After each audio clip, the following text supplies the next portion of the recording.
యొక్క పరిశుద్ధమైన నామానికి మహిమ కలుగును గాక. परमेश्वर की पवित्र नाम की मैं स्तुति और धन्यवाद करता हूँ. ఎటువంటి యోగ్యత లేని నన్ను దేవుడు తన కృప చేత మీ అందరి మధ్యలో ఒక సాక్షిగా నిలబెట్టినందుకు దేవునికి నేను కోట్లాను కోట్ల స్తుతులు స్తోత్రములు చెల్లించున్నాను. और मुझ में कुछ योग्यता ना होने पर भी आप लोगों के बीच में मुझको एक गवाह होकर खड़ा किया है, इसलिए मैं परमेश्वर का कोटि कोटि धन्यवाद करता हूँ. దేవుడు నన్ను ఏ విధంగా రక్షించున్నాడు, ఏ విధముగా దేవుని తెలుసుకొనడానికి సహాయం చేస్తున్నాడు అనేది 2-3 కార్యాలు చెప్పాలని నేను వాంఛించున్నాను. और मैं परमेश्वर को किस तरह से जाना है इस विषय में मैं 2-3 बातों को आपके सामने में बताना चाहता हूँ. దేవుని ఎరుగునటువంటి దేవుని తెలియనటువంటి ఒక కుటుంబంలో నేను జన్మించి నేను పెంచబడి ఉన్నాను. और जो है मसीह को न जानने वाले ऐसे परिवार में मेरा जन्म हुआ और मेरा पालन पोषण हुआ है. మేము ఏ విధముగా రక్షింపబడి ఉన్నామంటే, और मेरा उद्धार कैसे हुआ मतलब మా ఇంట్లో మేము మొత్తం 4 పిల్లలు ఉండేవాళ్ళం. और हम मेरे परिवार में जो है हम सब जो है 4 भाई बहन थे. అందులో పెద్ద శిశుకి 16 ఏళ్ల వయసులోనే ఆమెకు వివాహం జరిగి ఉన్నది. और जो है मेरे जो बड़ी बहन है उसका विवाह जो है 16 साल में हो गया. ఆ యొక్క వివాహం జరిగిన కొన్ని దినములకు తన భర్తతో ఆమెకు గొడవ రావటం వలన 5వ నెల గర్భవతిగా ఉన్నప్పుడు ఆమె కిరోసిన్ పోసుకొని ఒళ్ళు తగలబెట్టుకున్నది. और जो है छोटे समय में विवाह होने के कारण उनके पति के साथ में झगड़ा होने के कारण जो है अपने शरीर पे जो है रॉकेल केरोसिन डाल के वे जो है खुद को जला लेने का कोशिश किए. శరీరం అంతా సగం కాలిపోయిన తర్వాత ఆమెను హాస్పిటల్కి తీసుకెళ్లి హాస్పిటల్లో చేర్పించి ఉన్నారు. और जो है आधा शरीर जल जाने के बाद में जो है उन्हें ऐसे एक गंभीर परिस्थिति में जो है हॉस्पिटल में दाखिल किया गया. ఆ సమయంలో వైద్యులు మా యొక్క సహోదరుని చూసి ఈమె బ్రతకదు, ఈమె గర్భంలో ఉన్న బిడ్డ కూడా బ్రతకడం కష్టమని చెప్పి ఉన్నారు. और जो है मेरे बहन को जो है जब वैद्यों ने देखा तो उन्होंने ऐसा कहा कि ये जो बहन है ये जी नहीं सकती और इसके गर्भ में जो बच्चा है वो भी जी नहीं सकता.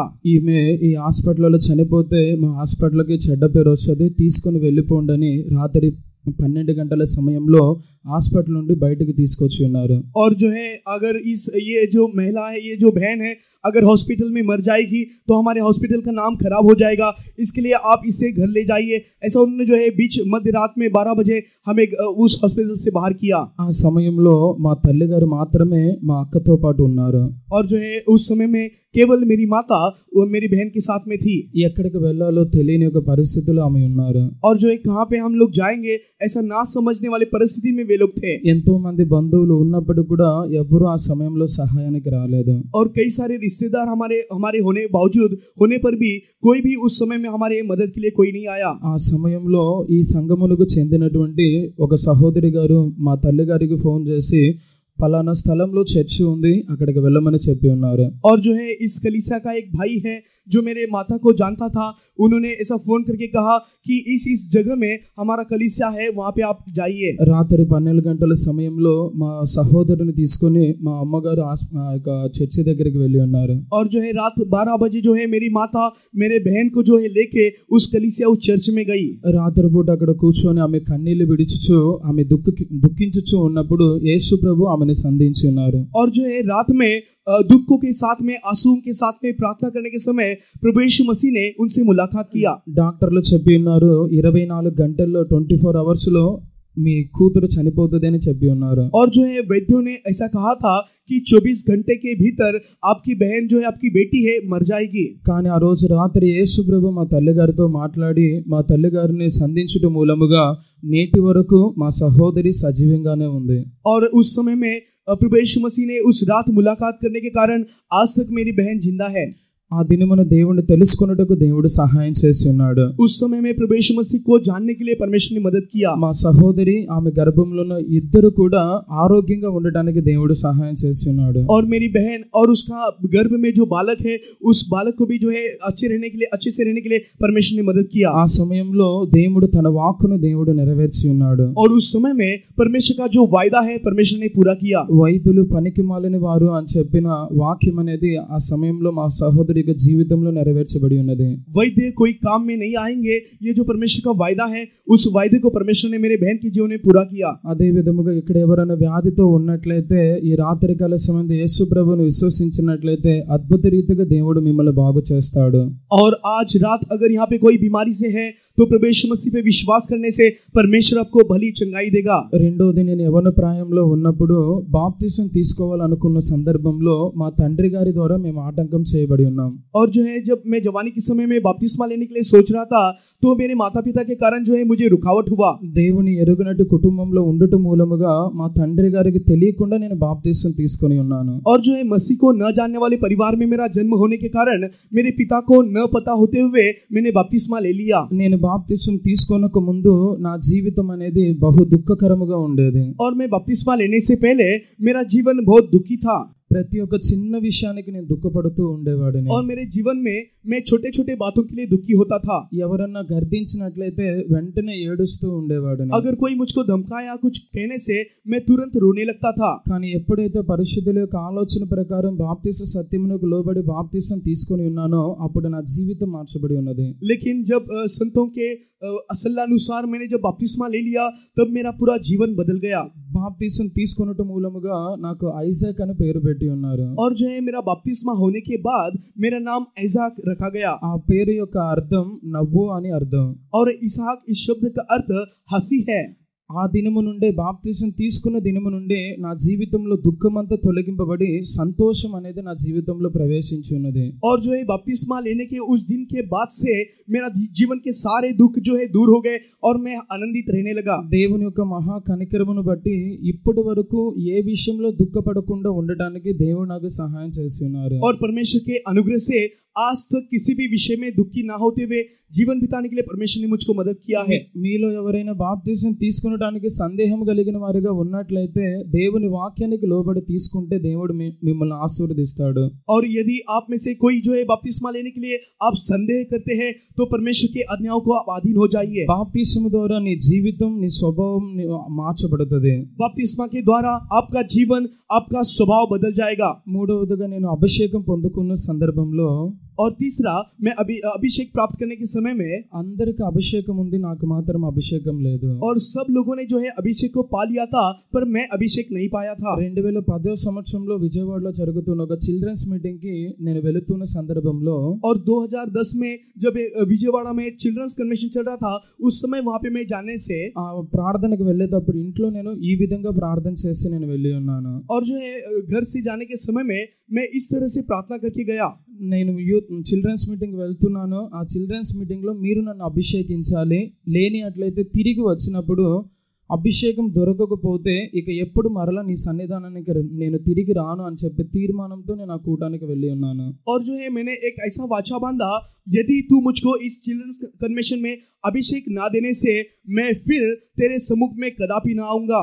అభిషేకం రాకపోతే ఎప్పటికి మరలా చర్చికి రాను, ప్రార్థన చేయను, బైబిల్ పట్టుకోనని ఒక తీర్మానం చేసి నేను ఆ కూటానికి వెళ్ళి ఉన్నాను. और जो है यदि अभिषेक तू मुझको ना देने से मैं कदापि तेरे सम्मुख नहीं आऊंगा, मैं कदापि तेरे पवित्र बाइबल को नहीं पढ़ूंगा, ऐसे एक वाचा के साथ मैं उस सम्मुख में गया। కనికరము కలిగిన దేవుడు నా ప్రార్థన ఆలకించి ఆ చిల్డ్రన్స్ మీటింగ్ లో రెండవ దినమున అగ్ని అభిషేకముతో దేవుడు నన్ను అభిషేకించున్నాడు. और दयालु परमेश्वर ने जो है दूसरे दिन अग्नि अभिषेक से मेरा अभिषेक किया।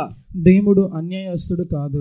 परमेश्वर अन्यायी नहीं है। అడుగు వారికి నిశ్చయముగా ఆయన పరిశుద్ధాత్మను అనుగ్రహిస్తాడు. और जो कोई उसे मांगता है निश्चय वो उसे अभिषेक देता है। మీలో ఇక్కడ ఎవరికైనా పరిశుద్ధాత్మ లేకపోయినట్లయితే నీ ప్రార్థనను బట్టి దేవుడు నిశ్చయముగా నీకు పరిశుద్ధాత్మ ఈ కన్వెన్షన్ లో దేవుడు ఇస్తాడు. यदि आप में से किसी को अभिषेक नहीं है तो आप प्रार्थना कीजिए, निश्चय परमेश्वर आपको अभिषेक देगा। నాలుగవదిగా నా యవ్వనకాల జీవితంలో ఒక దౌర్భాగ్యమైన స్థితిలో నేను కనబడినప్పుడు और मेरे जवानी के समय में जो है मैं एक खराब परिस्थिति में दिखाई देने से ఒక సందర్భంలో ఆత్మహత్య చేసుకోవాలని నేను ప్రయత్నించి ఉన్నాను. और जो है एक समय ऐसा आया कि मैं आत्महत्या कर लेना ऐसा एक मैं सोचने लगा। హృదయంలో సంతోషం లేకపోవటం మూలముగా చనిపోదామనే ఒక తలంపుతో నేను కనబడి ఉన్నాను. और जो है मन में शांति ना होने के कारण मैं मर जाना ठीक रहेगा ऐसे मैं सोचने लगा। ఆ సమయంలో ఇంట్లో ఎవ్వరు లేరు, నేను ఒక్కడనే ఇంట్లో ఉన్నాను.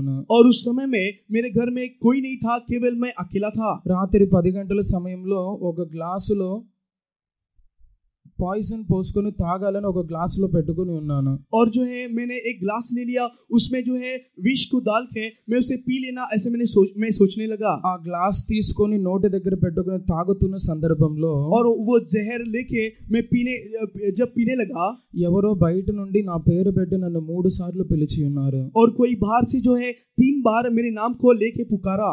ఆ సమయంలో ఎవరు పిలుస్తూ ఉన్నారని గ్లాసు పక్కన పెట్టేసి బయటికి వెళ్ళి చూసి వచ్చి ఉన్నాను. और जो है मेरा नाम कौन पुकार रहा है ये देखने के लिए मैं ग्लास जो है बाजू में रखकर मैं बाहर जाके देखने लगा। నేను బయటికి వెళ్ళినప్పుడు ఆ యొక్క దారిలో ఇంటి దగ్గర ఎవ్వరు కూడా లేరు. और जब मैं बाहर जाके देखने लगा तो मेरे घर के बाहर कोई भी नहीं था। తిరిగి నేను ఇంటిలోకి వచ్చి చూసినప్పుడు నేను పెట్టిన స్థలంలో ఆ గ్లాస్ కనిపించలేదు. और जहां मैंने घर में उस ग्लास को रखा था उस स्थान में वो ग्लास भी वहां पे दिखाई नहीं दिया। దానికి కారణం ఏంటంటే ఆత్మహత్య చేసుకొని చనిపోవాలని ప్రయత్నించున్న సందర్భంలో ఒక పాస్టర్ గారు నా కొరకు మోకాళ్ళ మీద నిలబడి ఆయన ప్రార్థన చేస్తూ ఉన్నాడు. और जब मैंने आत्महत्या करके जो है मैं मर जाना ऐसे में जब सोचने लगा था उस समय में एक पास्टर जी जो है मेरे लिए घुटने पे खड़े होकर प्रार्थना कर रहे थे। ఆ పరిశుద్ధుల యొక్క ప్రార్థన మూలముగా ఆ దినమున దేవుడు నన్ను కాపాడి ఉన్నాడు. और उस पवित्र संत की प्रार्थना ने जो है मेरे जीवन को उस समय संभाला। ఈ రాత్రి కాల సమయంలో మీరు కూడా ఎవరైనా సంతోషం సమాధానం లేకుండా మీరు ఇక్కడికి వచ్చి ఉండవచ్చు.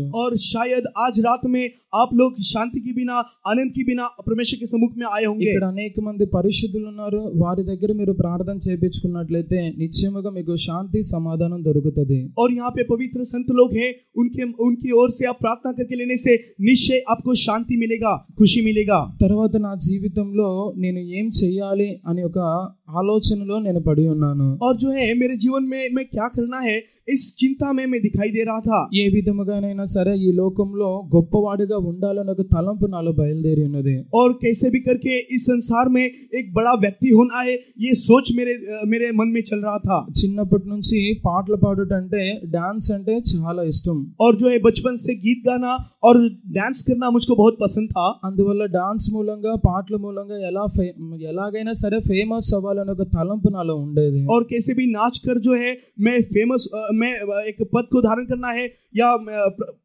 ఫేమస్ होना इसमें सोचने लगा। అందువలన 3 దినములు ఇంట్లో చెప్పకుండా ఎవరితో ఎటువంటి కాంటాక్ట్ లేకుండా నేను ఇంటి నుండి బయటకు వచ్చేసి ఉన్నాను. और जो है 3 दिन से किसी भी परिवार के किसी से भी बात किए बिना मैं घर से बाहर चला गया। ఆ సమయంలో ఎంతో మంది సేవకులు విశ్వాసులు నా కొరకు ప్రార్థన చేసి ఉన్నారు. और कई सारे सेवक जो है विश्वासी लोग मेरे लिए प्रार्थना करने लगे। నా మనసును సాతాను బంధించిన వాడిగా కనబడి ఉన్నాడు. और शैतान ने मेरे मन को उस समय में बांध दिया था। ఎలాగైనా సరే లోకంలో గొప్పవాడిగా ఉండాలని ఒక తలంపు మాత్రమే నా హృదయంలో కనబడింది. और कैसे भी करके इस संसार में प्रसिद्धि को प्राप्त करना है यही मेरे मन में चल रहा था। కానీ ఎంతో మంది పరిశుద్ధుల యొక్క ప్రార్థన మూలంగా దేవుడు ఆ సాతాను బంధకము నుండి విడిపించి పరిశుద్ధుల సముఖానికి నన్ను తీసుకొచ్చి ఉన్నాడు. और जो है कई संतों के विश्वासियों के प्रार्थना से मेरे सारे शैतान के बंधनों से मुझको छुड़ा के पवित्र संतों के सहभागिता में मुझे ले आया।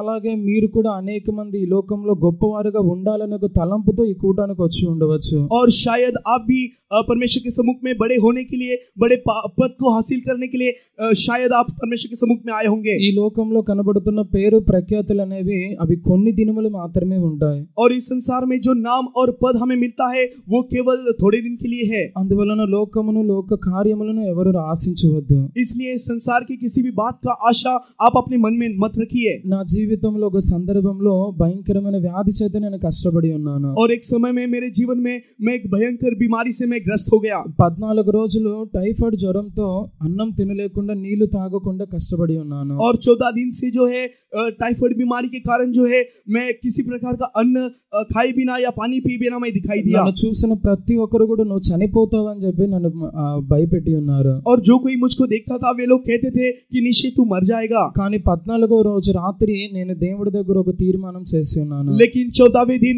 मैं परमेश्वर के सम्मुख में एक वाचा को बांधा। ప్రభువా మీరు నన్ను కాని బ్రతికించినట్లయితే నేను మీ సేవ చేస్తాను అని. प्रभु यदि तू मुझको बचाएगा मेरे जीवन को बचाने से मैं तेरी सेवा करूंगा। దేవుడు ఆ తీర్మానమును అంగీకరించి అద్భుత రీతిగా 15వ రోజు తెల్లవారుజామున నన్ను బాగు చేసి ఉన్నాడు. और उस मेरे वाचा को परमेश्वर ने पूरा करके 15वें दिन सुबह परमेश्वर ने मुझे उठाया। ఎవరైతే చనిపోతావని చెప్పి ఉన్నారో వారు మరలా నన్ను చూసి నీవు నమ్ముకున్న దేవుడే నిన్ను రక్షించి ఉన్నాడు అని చెప్పి ఉన్నారు. और जिन्होंने मुझसे कहा था निश्चय तू मरेगा वे लोग इस प्रकार कहने लगे जिस परमेश्वर को तूने स्वीकार किया है वो परमेश्वर ने तुझे बचाया है। దేవుడి దగ్గర నేను చేసిన తీర్మానమును బట్టి దేవుడు నన్ను బాగు చేసి ఉన్నాడు. और परमेश्वर के साथ में मैंने वाचा बांधने के कारण परमेश्वर ने मेरे जीवन को बचाया। దేవుడి యొక్క ఘనమైన సేవకు దేవుడు నన్ను తీసుకొచ్చి ఉన్నారు. और इस महिमा में सेवा में मुझे परमेश्वर ले आया है। ఈ సేవలో ఎన్నో వ్యాధులు బలహీనతలు వచ్చినప్పటికీ దేవుడు నన్ను విడువకుండా కంటి పాపలో దేవుడు నన్ను కాపాడి ఉన్నాడు. और जो है इस सेवा में कई प्रकार की बीमारी कठिनाई आने पर भी परमेश्वर उसके आंखों की पुतली की नाई मेरी रखवाली कर रहा है। ఇక్కడ కూర్చున్న యవనస్తులకు నేను చెప్పుచున్న ఒక కార్యం ఏంటంటే, यहाँ पे बैठे हुए जवानों को मैं एक बात कहना चाहता हूँ, ఎవరికైనా దేవుని యొక్క పిలుపు ఉన్నట్లయితే సందేహపడవద్దు. यदि आपको परमेश्वर की बुलाहट है तो आप संदेह ना कीजिए। ఈ లోకంలో దేవుని యొక్క సేవ చేయడం కంటే వేరే అమూల్యమైన కార్యం ఈ లోకంలో లేదు. और इस संसार में परमेश्वर की सेवा करने के अलावा और कोई बात यहाँ पे धन्य नहीं है। దేవుని పిలుపుకు లోబడి దేవునికి సమర్పించుకున్నట్లయితే అంతవరకు దేవుడు మిమ్మల్ని కాపాడుతాడు. परमेश्वर की बुलाहट को सौंप के आप सेवा में आने से अंत तक परमेश्वर आपको संभालेगा। నేను కూడా దేవుని సన్నిధానంలో అంతం వరకు దేవుని యొక్క సేవను చేయలాగున మీరు నా కొరకు ప్రార్థించండి. और अंत तक मैं परमेश्वर की सेवा करने के लिए आप सब लोग मेरे लिए प्रार्थना कीजिए। దేవుని యొక్క రాజ్యంలో కనబడినట్లు మీరు అందరూ నా కొరకు ప్రార్థించమని ఈ చిన్న సాక్ష్యం ముగిస్తూ ఉన్నాను. परमेश्वर के राज्य में मैं दिखाई देने के लिए आप सब लोग मेरे लिए प्रार्थना कीजिए। ऐसे कहते हुए मेरे गवाही को मैं समाप्त करता हूँ।